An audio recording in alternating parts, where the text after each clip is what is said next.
we're back with another one, and you can tell I'm in a buggy. So welcome back to City South Africa. I'm Nicky Nash as always, so you guys know that intro.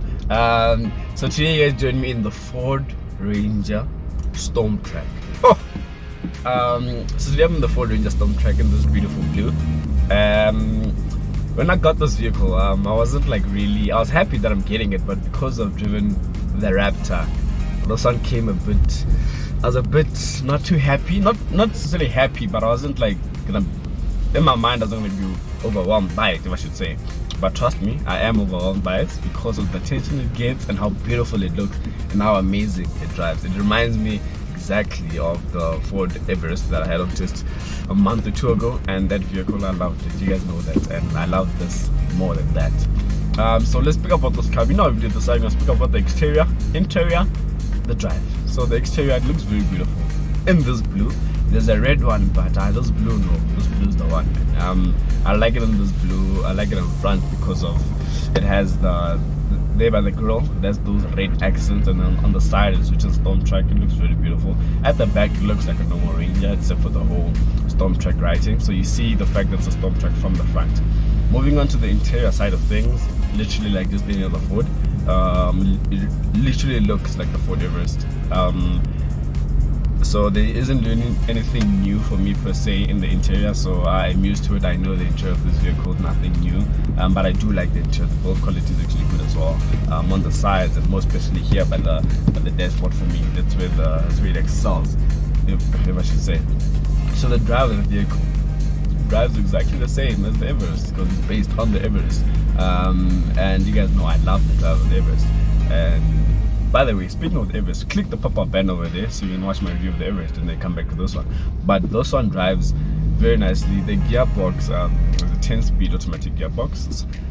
This vehicle goes through the gears very nicely. You don't feel the gear changes unless you're putting your foot down. And the first few gears you feel them, but higher gears you won't feel them. Like you won't feel gear 7, 8, or 9, some of those gears. So I feel that this vehicle skips gears, which is good. Fuel efficiency, it does save here and there.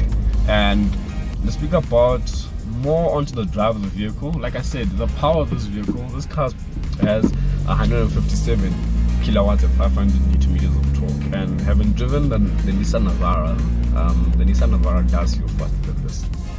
I am not sure if it is, but it does feel faster than this. Because that's paid to like more, like I always say, the 7-speed gearbox, so you feel almost like every gear in the Nissan Navara, whereas to here you don't feel every gear, so it might feel that it's not moving, but once it pulls, this vehicle, it pulls, and I do like that about the car. So I did a bit of off-roading, I should say. I went on some dirt roads. I should be putting a video. I think I will put a video where I'll show you guys. If I don't put a video, just go to my Instagram, search for say, it'll be there.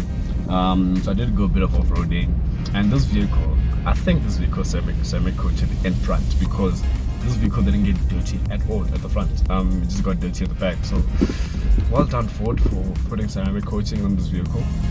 And just speaking more about the drive of the vehicle off-road, it literally handles off-road very nicely. Like, just that I didn't get the opportunity to take videos of me inside off-road, because you guys will see that you're not bouncing up and down when you're on gravel road. You literally see how I am right now. It's literally like that. But on the outside, you see the suspension is working overtime to make sure that you inside the vehicle are okay, and the drive of the vehicle is more pleasurable. Because I think as much as this vehicle is spent most of the time city life, this vehicle is meant to be off-road. But you know, as South Africans, we like it here by Tyre roads, and we forget its capabilities off-road. And I haven't done any off-road course with Ford. Hint, hint, Ford. Hint, hint. But soon enough I will do an off-road. I will do off-roading with Ford. It will depend on what the Raptor is, but we'll see. We'll see. Well, Everest, we'll see. So we're at the point where I speak about 3 things I like and 3 things I don't like about this vehicle. And you know how we do this. I start with the what? The bad. I love how you guys know me. I know you guys said bad when you watch this. I love how you guys know me. But anyway, we start with the bad of this vehicle. The bad. I think it will just have to be one thing, which is the fuel efficiency. But let me tell you something about the fuel efficiency. Yeah, I think the bad is usually the fuel efficiency. That's the only thing I don't like. But let me tell you about the fuel efficiency of this vehicle. City driving, this vehicle is not as fuel efficient as other vehicles. It's a bakkie, so fuel efficiency in city is not fuel efficient like any other vehicle, like small vehicles or SUVs and all of that. This vehicle, city driving, literally when I got this vehicle, I think I was averaging around 10, 11. And then obviously I went off-roading, so I was playing a bit, so I was putting my foot down here and there. And obviously Robert's with certain pools, and then it went up to 12, and I was averaging around 11, 12. And then I saw that my decreasing very much. Then I started driving it like how I'm driving it now, very slow, very efficiently, I should say. And I did bring it down. Then I went on the highway and I did bring down the fuel efficiency. Well, from that 12, right, I brought it down to like a 9.9, and then I was off the highway again, and then I'm literally on 10 now. I think I took a video which shows that I'm literally on 10. But this vehicle, I've seen people go into the 8s, 8.5s and late 8s. So this vehicle, for bakkie, thing is, I am saying it's not fuel efficient because of the many other vehicles I've driven. So obviously in such a vehicle, one would expect like 7, 8 fuel efficiency, but this vehicle, it does consume more than it should, or more than I would like it to, if I should say. And once it's empty, to fill that up is very expensive. But you don't blame the car for that. I think I've mentioned that in one of my videos. You don't blame the car for how expensive it is to fill. You blame the economy of the country you're in. Because if diesel in South Africa was 10 rand, this vehicle would literally, you'd fill it up with, let me do my maths, 800 rand. Because it's an 80 liter tank. My maths is so good. But if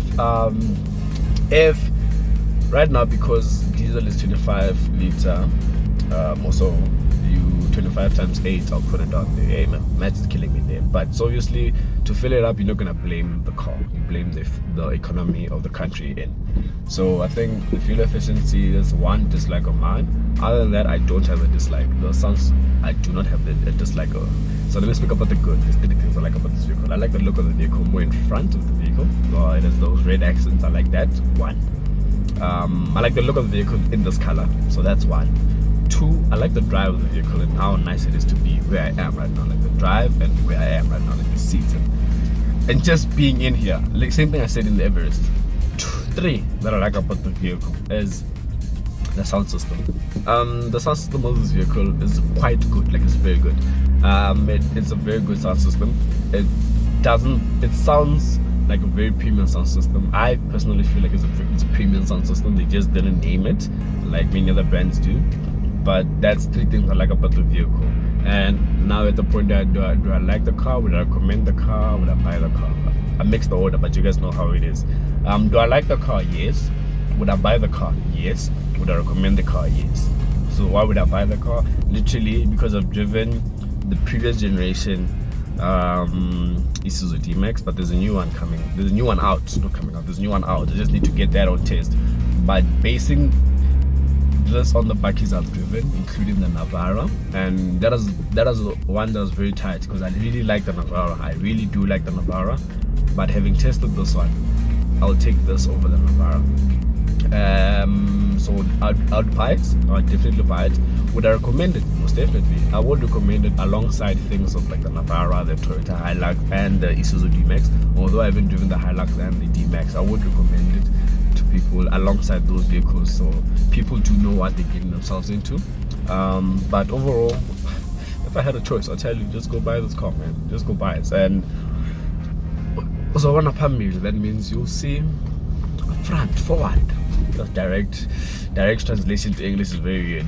But yes, that's my thoughts of the Ford Ranger Stormtrak, the one I'm in right now, and this vehicle is just a peach to be in. And I hope you guys did like the content. There's a lot of content coming out from City South Africa this year. Ford is dropping the next generation Everest, next generation Ranger, next generation Ranger Raptor, all of them this year. That's what I was told. All of them this year. So stay tuned to this channel. Wink wink, Ford, invite me. But anyway, stay tuned to this channel for everything cars, and you guys will see new updates here first here. Okay, not first here, but you'll see them here. And yeah, I hope you guys are liking the content from my platform, from my channel. So do, well, I'm not wearing my watch. Wow. So do like, comment and subscribe, and do please comment down below what you guys would like to see, what you guys would want on my channel. And then you guys are my audience, and I'll make sure that I bring it up, man. So I hope you guys stay tuned and see you in the next one. What I have coming after this, I have a Mazda event coming after this. I think, but I don't know what will come first, this or Mazda, but we'll see. So I hope you guys do like the content, and stay tuned to South Africa for everything cars.